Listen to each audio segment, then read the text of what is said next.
Exactly 40 days had passed since my mother, Anna Semyonovna, passed away. 40 unbearably long, echoing days that I spent in her abandoned house, wandering the rooms like a disembodied ghost. The house where I'd spent my entire adult life, where every creak of a floorboard was familiar and habitual, was now silent. It wasn't the unsettling silence that used to be there when my mother fell asleep in her chair, but a deafening, oppressive emptiness that seemed to absorb all sound.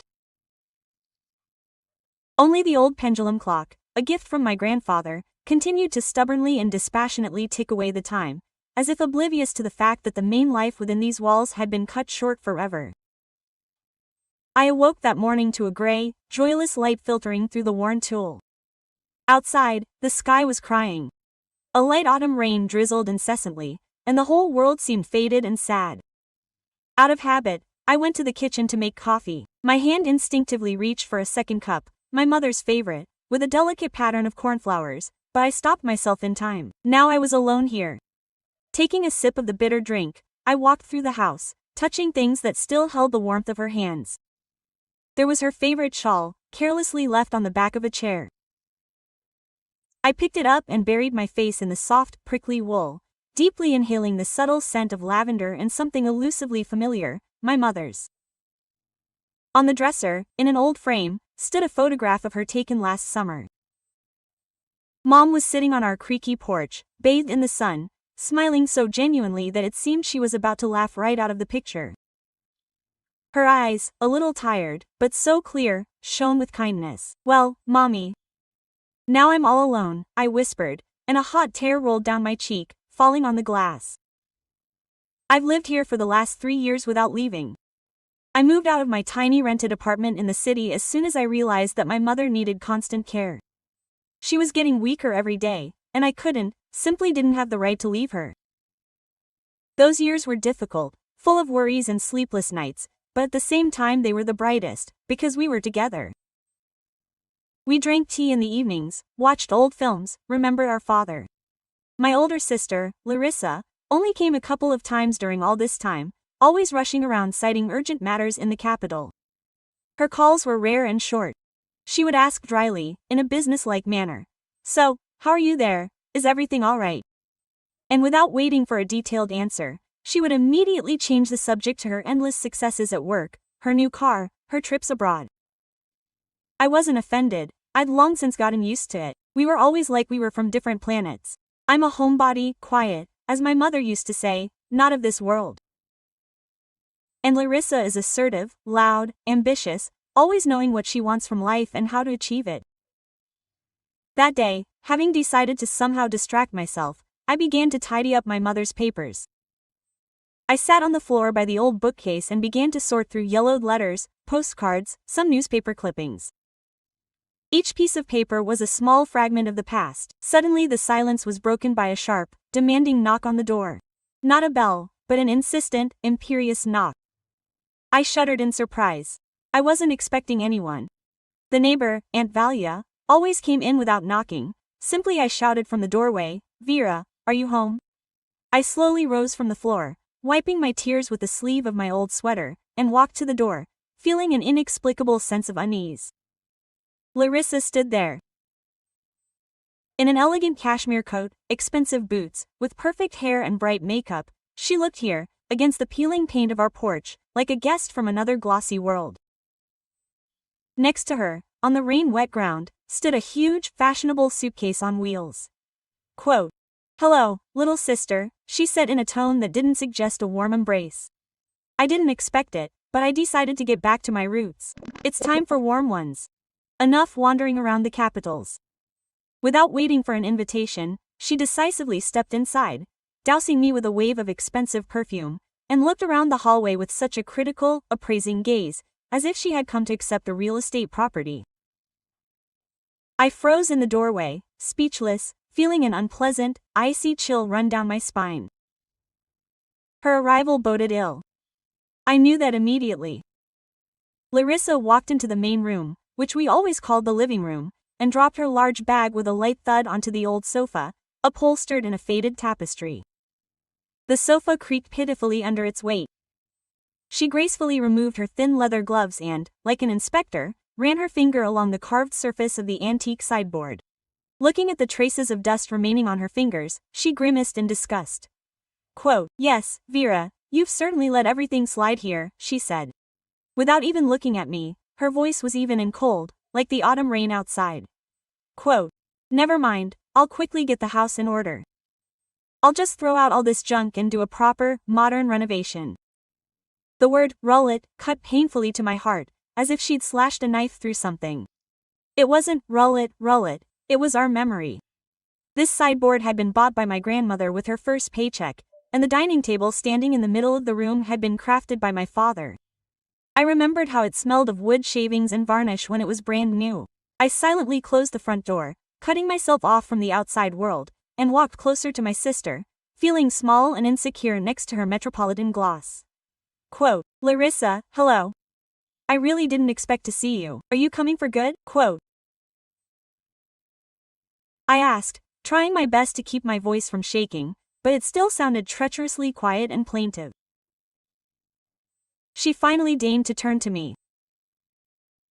Her eyes, lined with perfectly winged eyeliner, held not a drop of the sympathy or sisterly warmth I'd so hoped to see. Only cold, sober calculation and a certain weariness. "Vera, forever. I'm moving here to live. I'm tired of the city bustle, of the eternal rush. I'm not what I used to be, you know. I want peace and quiet, nature, fresh air. This is my home too, right? My father's home." She said the last phrase with a special emphasis, as if she were doing me a great favor, reminding me of my rights. I was completely at a loss. Quote, of course, and yours too," I stammered, fiddling with the hem of my sweater. "Just unexpected. You could have at least called and warned me. What's there to wait for and who should I warn?" She smirked. And that smirk was unpleasant, prickly. "Mom is gone. It's time to get your own life together, and not live in the past. By the way, it's high time for you too. Your noble mission as a nurse is over. You can return to your apartment with peace of mind. I'll even help you pack if you need to. I don't want you to feel obligated." Her every word was like a slap. A nurse's mission. Is that how you talk about love and care for your own mother? I looked at her and felt my insides tighten with resentment. "Larissa, how can you say that?" My voice still trembled, and tears welled up in my eyes again. "I wasn't on a mission. I lived here with my mother. I loved her. I took care of her until my last breath. This house is all I have left of her, of my dad, of our family. Now, enough of this sentimentality, Vera. You're not in a melodrama," she snapped, her tone becoming harsh. "You're great for taking care of your mother. I'm grateful to you for that, truly. But now that's it, life goes on. I have big plans for this house. I want to build a luxurious garden here. Maybe I should even build a new bathhouse with a veranda, and you'll only bother me with your sad appearance and eternal memories." She spoke of the house as if it were just a profitable asset, real estate, and not the place where we grew up, where every corner breathed warmth and love.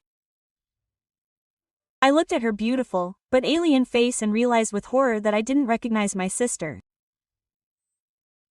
Or maybe she had always been like this, and I just didn't want to notice it, blinded by childhood memories and family feelings. At that moment, I clearly understood that she hadn't just come to live nearby, she had come to take everything. She had come to kick me out. The next few days turned into a real quiet hell. Larissa, wasting no time, launched into a frenzied activity in the house, behaving like the absolute and sole mistress, completely disregarding my presence.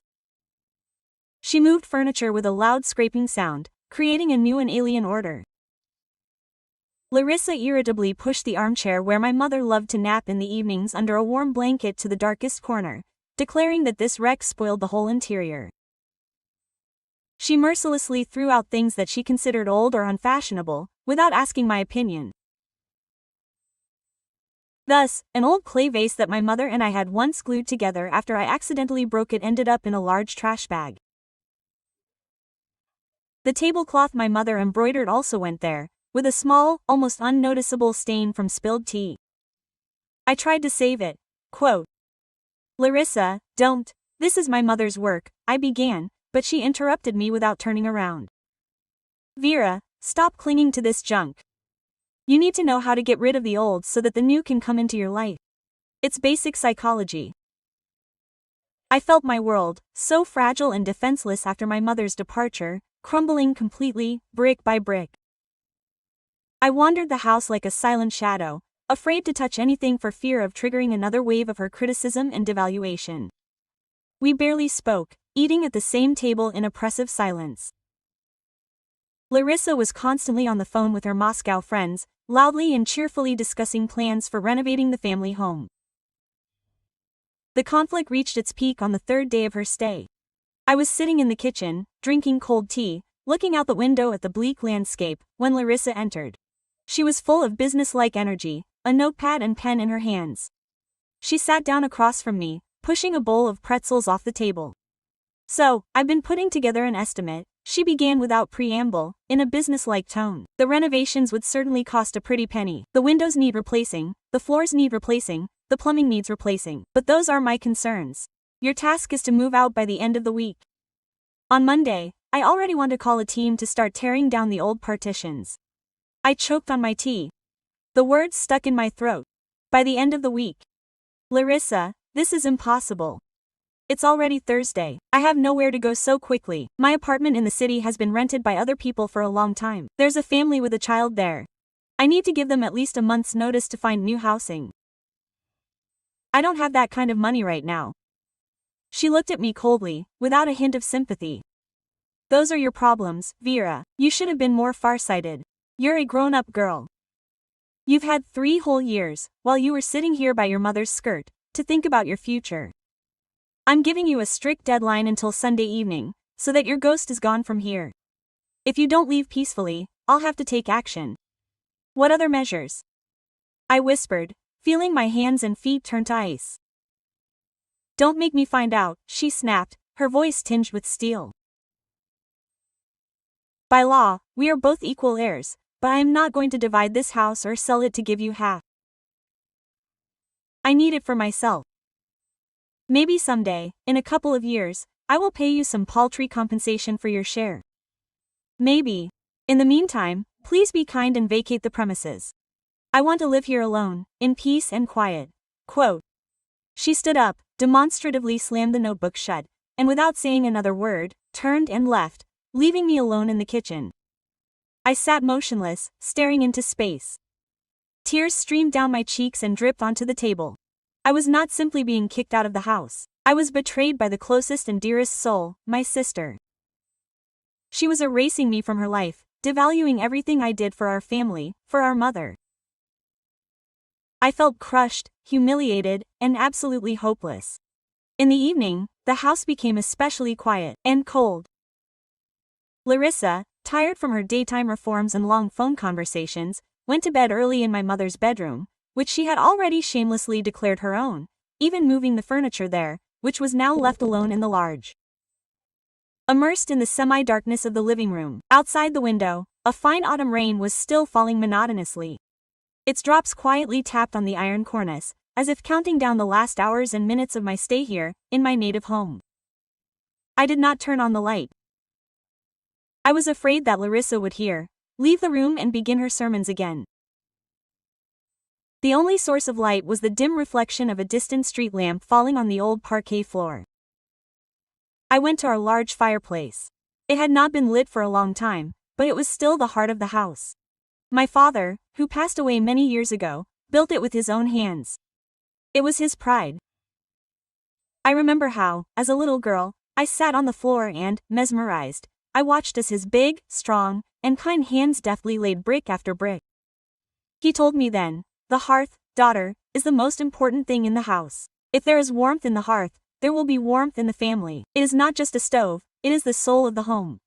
Quote, now the fireplace was cold and dark, like my soul. I sat down on the worn rug in front of it and hugged my knees, hiding my face.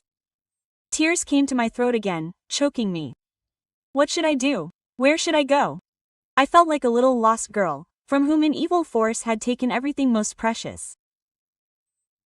And in that moment of complete despair, in that thick, ringing silence, The words my mother had said shortly before she left suddenly surfaced clearly in my head, word for word.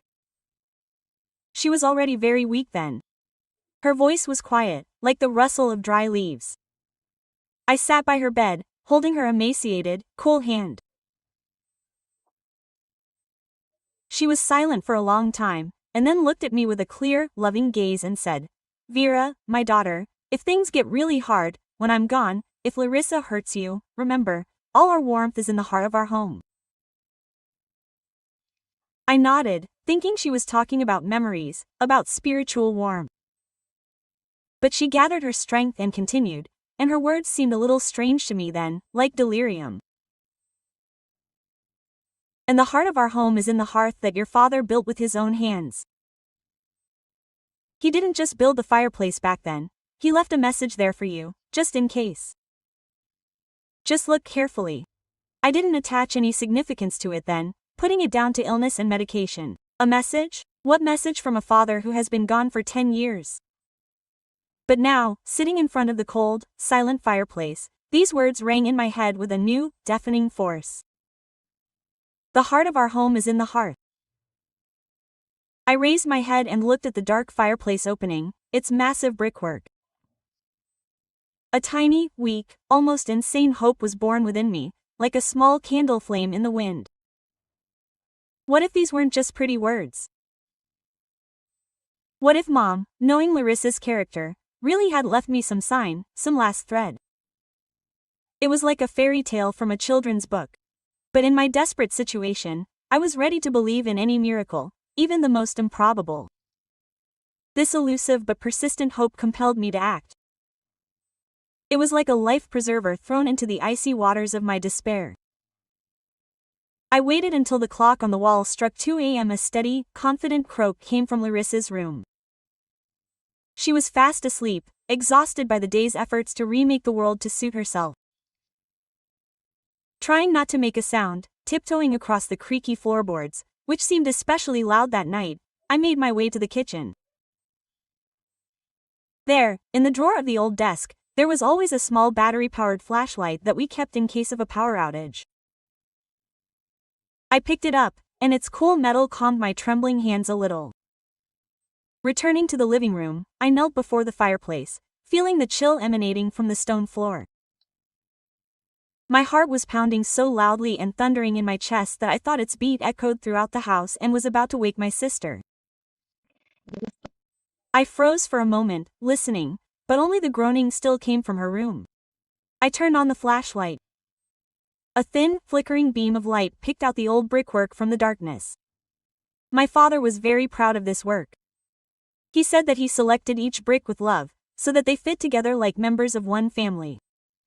I began my methodical inspection, centimeter by centimeter. I shone the light on the dark joints between the bricks, on the cast iron damper, on the side shelf, on the inside of the firebox, thickly coated with a layer of soot. Inhaling this smell, a mixture of dust, ash, and something elusively homely, I remembered my father. His large, strong hands, which could so gently stroke my head and handle any tool so skillfully. He often sat here by the live fire and told me stories about kind wizards and hidden treasures. "Papa, help me," I whispered into the echoing silence, and these words made me feel a little better. "You said that a house is a fortress that will always protect." I felt every brick, every indentation and unevenness. Some were smooth with age, others rough and steamy. They all seemed equally solid and forever embedded in the wall. An hour must have passed, maybe more. My knees had gone numb and were starting to ache. My back ached from the awkward position. The hope, so bright at first, was fading, turning into a dull ember. Perhaps I had gone mad with grief after all. Perhaps I had imagined it all. Mom had simply wanted to console me with beautiful metaphorical words, and in my despair I clung to them like a drowning man to a straw. I was about to get up, brush the dust off my knees, and go to bed, resigned to my bitter fate, when my flashlight beam, now hopelessly lost, slid across the very base of the fireplace, almost at the floor, in the place usually hidden by the firewood basket. There, in the bottom row, slightly to the side, one brick seemed subtly different. Its color wasn't as deep a reddish-brown as the others, but a little lighter, a whitish tint, as if it were from a different batch or less smoky, and the gap around it, if you looked closely, was barely noticeably wider than the others. I held my breath. I touched it with my fingers. It was cold and seemingly unmoving. I tried to press on it, to wiggle it from side to side, but it wouldn't budge. Then I remembered the old kitchen knife with the thin but sturdy blade my mother once used to open stubborn cans. That knife lay in the farthest corner of the kitchen drawer. Again, even quieter than before, on tiptoe, afraid of creaking the floorboards, I crept into the kitchen, found that knife, and returned to my goal. Clutching the old knife in my hand, I knelt down again in front of the fireplace. My hands were shaking so badly I could barely hold the tool, and I had to take a deep breath to calm myself down. Carefully, afraid of breaking the tip, I inserted the blade into the thin gap between the suspicious brick and its neighbor. The metal entered the hardened mortar with what seemed to me an unpleasant, loud scraping sound. I froze, listening to the silence of the house, but all was quiet. I began to carefully, millimeter by millimeter, loosen the brick, using the knife as a lever. I tried to do it as quietly as possible, but in the silence of the night, every rustle seemed deafening. It wasn't easy. My father built conscientiously, forever, but I was filled with desperate determination. I imagined his face, his kind, encouraging smile, and it gave me strength. At one point, when I was almost in despair, I felt the brick give slightly, shifting a fraction of a millimeter. My heart skipped a beat and then started beating again. I continued with renewed vigor, no longer so concerned with the silence. And then, finally, with the soft rustle of crumbling plaster, the brick shifted enough for me to grasp it with my fingers. I put down the knife. My fingers, covered in dust and mortar crumbs, closed around its rough surface. Slowly and carefully, covered in dust, I pulled it toward me. The brick reluctantly came out of its socket, revealing a small, completely dark rectangular hole. I shone my flashlight inside. Behind the brick was a small niche, carefully carved out of the wall. And in that niche, carefully wrapped in a clean white handkerchief with the letter A embroidered in blue thread on the corner, lay Anna's familiar metal box of mint candies. The very one in which Mom kept the most beautiful and rare buttons. My breath caught in my throat. This wasn't my imagination, it was reality. Mom's words were true. She really had left something for me here, in the very heart of our home, in its heart. With trembling hands, I took the small package from its hiding place. The handkerchief still held Mom's familiar, barely perceptible scent, a mixture of lavender and something warm and familiar. I unwrapped it. The small tin box, slightly worn around the edges, was cold to the touch. I sat down right on the dusty floor, leaning my back against the equally cold chair, and for several long minutes simply stared at it, afraid to open it. What if it was just some sentimental trinket, an old photograph, or a note with simple words of love? That would be priceless, but it wouldn't help me in my plight. I took a deep breath, gathering my courage. The house was still completely silent, broken only by the steady ticking of the clock and my own loud, intermittent heartbeat. I pried the lid open with my fingernail and opened the box with a small but distinct click. Inside, on a faded piece of dark red velvet, lay a neatly folded sheet of paper, yellowed with age. It was a letter. I immediately recognized my mother's familiar, slightly slanted handwriting. My heart sank in my chest with anticipation and fear. I carefully pulled out the folded piece of paper with 2 fingers, feeling that I held in my hands not just a piece of paper, but my destiny. In the flickering light of the flashlight, which I'd placed on the floor nearby so that it illuminated my hands, I carefully, afraid of tearing the fragile paper at the folds, unfolded the folded sheet of paper. The lines, written in my mother's familiar, slightly slanted handwriting in blue ink, blurred before my eyes as tears welled up. I brushed them away with the back of my hand and, holding my breath, began to read. my dear Verachka, my sweet, kind daughter, if you are reading this letter, it means that hard times have come for you, and my motherly heart squeezes with pain and helplessness, imagining it. Forgive me, my dear, that I could not protect you from all the troubles of this world and from the cruelty that sometimes comes from the closest people. I am writing this in advance, secretly from everyone, because I know life and I know my daughters. I love you both and Larissa too, but I am not blind. I've always seen her character, her business acumen, and her pragmatic approach to what she considers rightfully hers. I've always known that you, my quiet and gentle girl, will never fight, scream, or prove anything.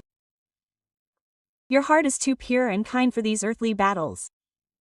You gave me the last, most difficult years of my life. You meekly sacrificed your youth, your personal life, your interests. You gave me your care and warmth every day, every minute. And this was the greatest and most priceless gift for me in the twilight of my years. Your sister sent money, and I am grateful to her for that. But no amount of money can replace a glass of water in the middle of the night or a quiet word of comfort. That's why I can't and don't want you to be left on the street without a roof over your head after I'm gone. This home isn't just walls and a roof. It's the love your father and I share. It's your childhood. This is your safe haven, where you can always find shelter from the storms. That's why I made the decision long before the illness finally took me down. I want this house to rightfully belong to you. To someone who truly loves it and values it not for its square footage or market value, but for the memories and warmth that live in it. Don't blame your sister too much. And the warm life in the big city and the eternal pursuit of success made her like this. Maybe someday she'll understand that the most important values in life aren't money or status. And you, my daughter, live here in peace, be happy, plant your favorite phlox by the porch, and know that your father and I are always nearby and watching over you, your loving mother. I read to the end and burst into tears, no longer holding back. But these were no longer tears of despair or resentment. These were cleansing tears of gratitude and endless love for my wise, all-understanding mother. She knew everything, foresaw everything. She took care of me even after she was gone. I clutched the letter to my chest and then peered into the box again. It seemed there was something else under the velvet lining. I carefully lifted the edge of the velvet, and sure enough, there lay another document, neatly folded several times. It was an official form with heraldic emblems, seals, and signatures. A deed of gift, drawn up by a notary 2 years ago. In dry legalese, it stated that Anna Semyonovna, being of sound mind and memory, gratuitously donated the house and land she owned to her youngest daughter, Vera. The document was registered with all authorities and had full legal force. I am the sole and legal owner of this house. That night, I didn't go back to bed.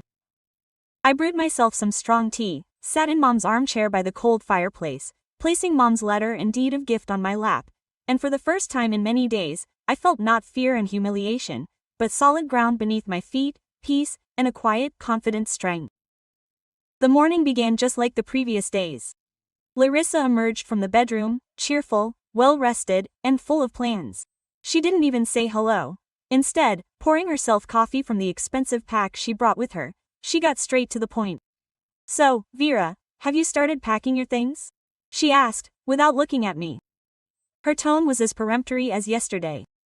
"I remind you, you have 2 days left. Today and tomorrow. By Sunday evening, I want this place to be empty. I've already made arrangements with the foreman. They start dismantling at 9 a.m. on Monday. I wouldn't want your boxes and bundles to get in their way." She said this with such unperturbed confidence in her rightness and power that I even felt a little sorry for her.